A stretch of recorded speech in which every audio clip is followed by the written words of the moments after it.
Our last speaker is Orim Graves, Executive Director of the National Association of Securities Professionals. And Orim, my question for you is, a key part of NASP's program is to promote and facilitate U.S. pension fund investment to African infrastructure. How do you, when you're exercising your responsibilities, respond to questions about Africa's infrastructure investment risk profile, and what do you have in your toolbox to assist in de-risking these projects for U.S. institutional investors? Thank you, Barbara. I would have to have a pretty heavy toolbox to be able to make that work very efficiently, but we do the best we can. I want to start by giving just a bit of background on NASP. NASP was formed in 1986. It is an organization based in the U.S. That provides education, advocacy, training, and pipeline development for members in the financial services industry. We have about 600 members, and they're spread across plan sponsors, trustees, financial services professionals, consultants, you name it. And one of the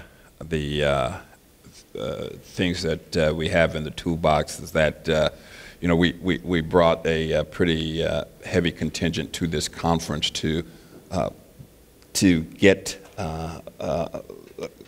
some information and education on infrastructure development on the continent. So I'd actually like to have, by a show of hands, all the folks who came over with the NASP delegation, so we can see, just how extensive.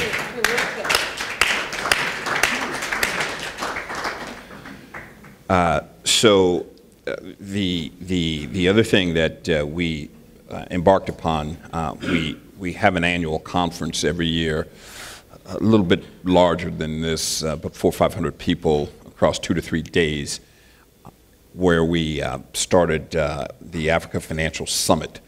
And in that summit, we were trying to do 2 things: to identify pools of capital for our members to invest on the continent, and also to identify investable opportunities for our plan sponsor and trustee groups to invest here in Africa.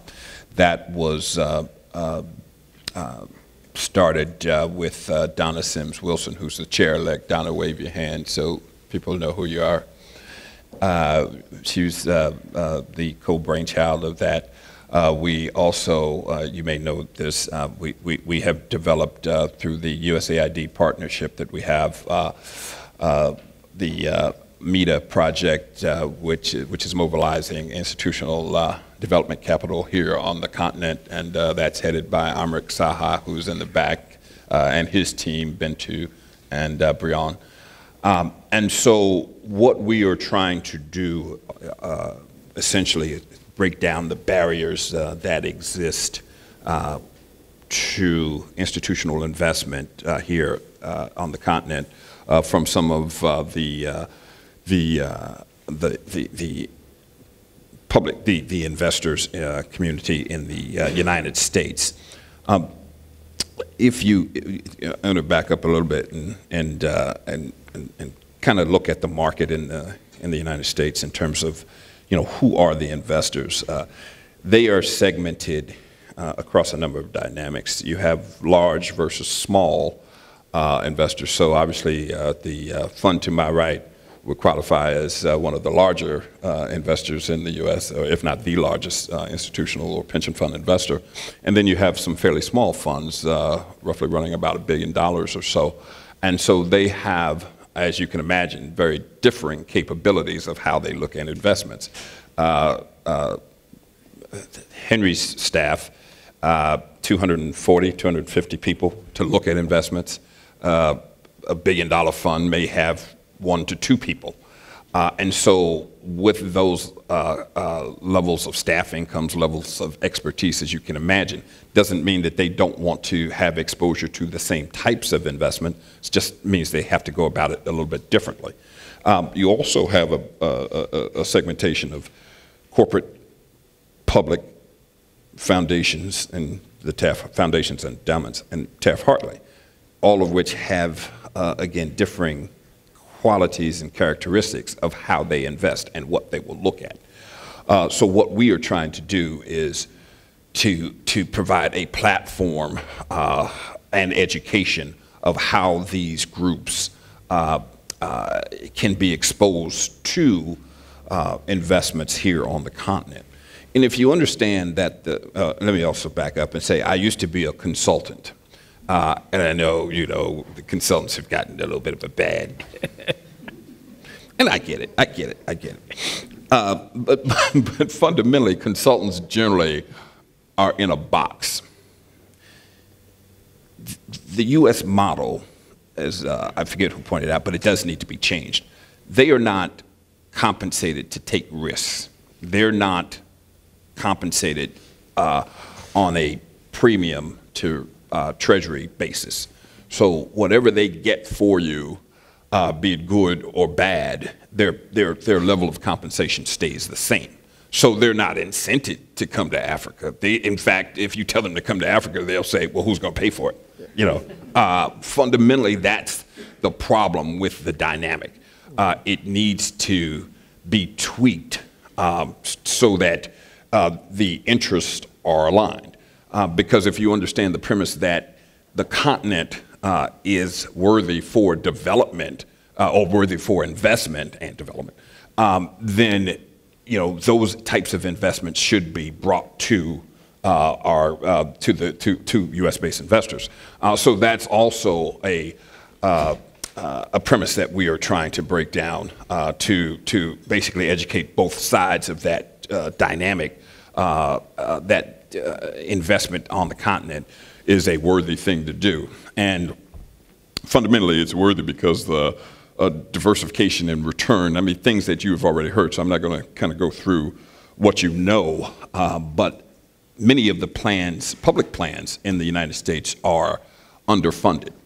So if you take that premise, that they typically will require a 6.5% to 7% return, rate of return on their investments to basically stay even with their pension liabilities. They need to probably earn a little bit more to amortize some of the unfunded liabilities. So if you look at the natural streams of infrastructure development here, the risk profiles, the returns, and the tenor, you would say it should be a good match for the institutional investor, public fund sector anyway, who are trying to defease some of those that liability that they have incurred over time for their pensioners. And so again, there needs to the premise or the foundation of why is there. Africa obviously has a growing population and growing economies, and the GDP across a number of the countries in Africa is better than it's been in other emerging economies or emerging markets. So then you ask yourself, why isn't the U.S. institutional community coming to make that investment? Well, there again gets back to risks. We've highlighted the normal risks: country risk, political risk, currency risk, credit risk. There are a couple that we necessarily haven't talked about. One is cultural risk, and the other is the rule of law. I'm not going to get into those because they are different things to different people. But what we can do, we as NASP, is to try to break down the barriers, those cultural barriers, and one of the ways that we're trying to do that is, again, bringing the delegation here to to basically touch, feel, smell, and see how the continent operates. You know, who are the investors in this community, and you know, Hubert Danso does a great job putting this on African Investor, and I think our investors and our professionals will have a different and newfound understanding of kind of what goes on in the dynamic here. The only other thing I will say is, you know, there obviously, you know, there needs to be some level of guarantees in the as you structure these projects. But if the projects are good enough, you know, solid projects, you know, you should be able to find investors. Again, it's just education.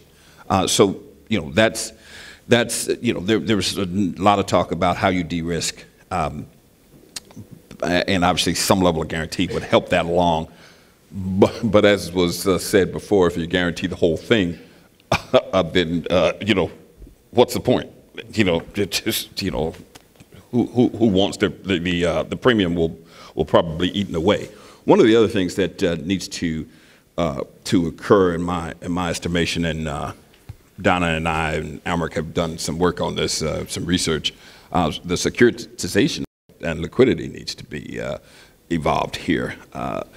That would go a long way of taking the loans off the DFI books and allowing them to reliquify and do more projects locally. So I think, I don't know that, I haven't heard that a lot of conversation around that, but in my mind, that would go a long way to kind of helping with the ultimate investment and again, the liquidity component here.